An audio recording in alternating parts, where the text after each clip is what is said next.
সব জায়গায় যখন পুকুর ভরাটে ব্যস্ত দালাল চক্র, তার পাশাপাশি ভরাট হয়ে যাওয়া জলা জমির মাটি খুঁড়ে আবার আগের অবস্থায় ফিরিয়ে দিচ্ছে হালিশহর পৌরসভা।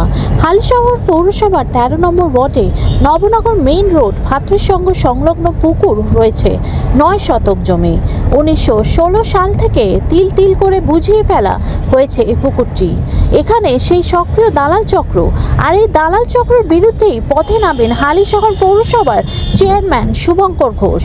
হালিশহর থানার পুলিশকে সাথে নিয়ে পৌরপ্রধান ও কাউন্সিলর দাঁড়িয়ে থেকে জলাজমির খননের কাজ শুরু করে জেসিবি দিয়ে।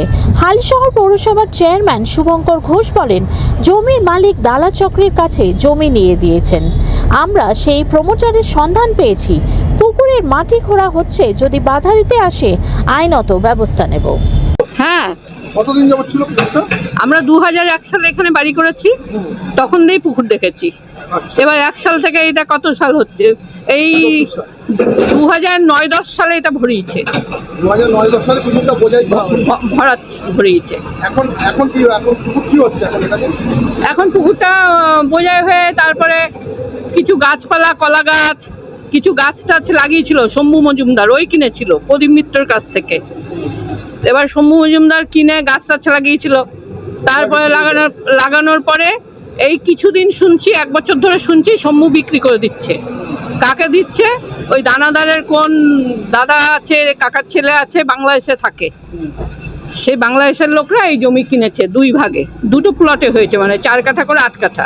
মিউনিসিপ্যালিটি স্টাফ এসছেন এবং ওই গাড়িটাকে কি গাড়ি বলে জানি না, বালি তেল তোলার গাড়ি, ওই গাড়ি দিয়ে এবার ভাঙাচোরা করে পাঁচিল টাচিল ভেঙে পুকুরে নতুন করে পুকুর করা হচ্ছে আবার। হ্যাঁ, আপনার নাম? আমার নাম মুক্তি রক্ষিত। হালিশহর পৌরসভার কত নম্বর ওয়ার্ড এটা? এটা 13 নম্বর ওয়ার্ড। পৌরসভার 13 নম্বর ওয়ার্ডে বেশ কিছুদিন যাবত একটা জলাশয় ভরাট হয়েছিল, তো সে ব্যাপারে দেখতে পেলাম আজকে যে খনন কার্য চালু হয়েছে, কি বলবেন এই ব্যাপারে? এটা আমাদের কাছে ইনফরমেশন যেটা ছিল 2016 সাল থেকে ভরাট শুরু হয়েছিল।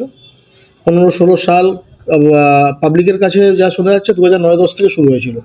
আমাদের রেকর্ড আছে 16 সাল থেকে শুরু হয়েছিল, এবং আমরা একটা সার্ভে করতে গিয়ে ধরতে পারি যেখানে ফিলিং হয়েছে, প্রায় 9 শতক জমি ফিলিং করা হয়েছে, এবং তার আরও পেপারসপত্রের অনেক গণ্ডগোল আছে ল্যান্ডটা। এবং যে ভদ্রলোক দুজনের নাম পাওয়া যাচ্ছে, অঞ্জনা মজুমদার, ভদ্রমহিলা অঞ্জনা মজুমদার এবং আরেকজন পরিতোষ ঘোষ, এই দুজনের নামে পাওয়া গেছে এখনো পর্যন্ত, যারা ফিলিংয়ের যাদের নাম আর কি রেকর্ড যা পাওয়া যাচ্ছে। এবার এর পিছনে কি আছে না আছে, আমাদের একটা ইনকোয়ারি টিমও রয়েছে, আরও বেশ কিছু তদন্ত চলছে যে কারা কারার পিছনে জড়িত আছে। বেশ কিছু নামও উঠে এসছে।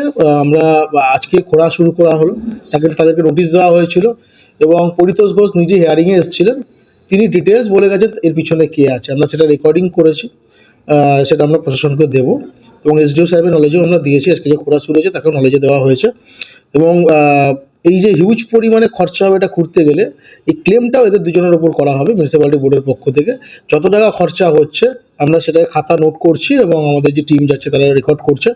যত টাকা খরচা হবে আমরা এসডিও সাহেবের সাথে কথা বলেছি, সেই পয়সা বিয়ার করবে এনারাই। এখানে মুখ্যমন্ত্রী মমতা বন্দ্যোপাধ্যায় বারংবার বলেছেন যে জলাশয় বন্ধ করা যাবে না।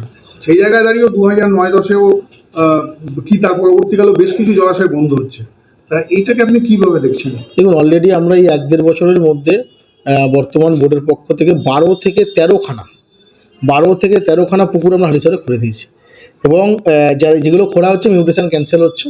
আমরা এটাও বোর্ডে দেবো যেন এর টোটাল যেহেতু ভরাট করেছে ইলিগালভাবে, সে যে সময় করুক, আমরা যেহেতু ধরতে পেরেছি, টোটাল মিউটেশনও ক্যান্সেল করে দেবো।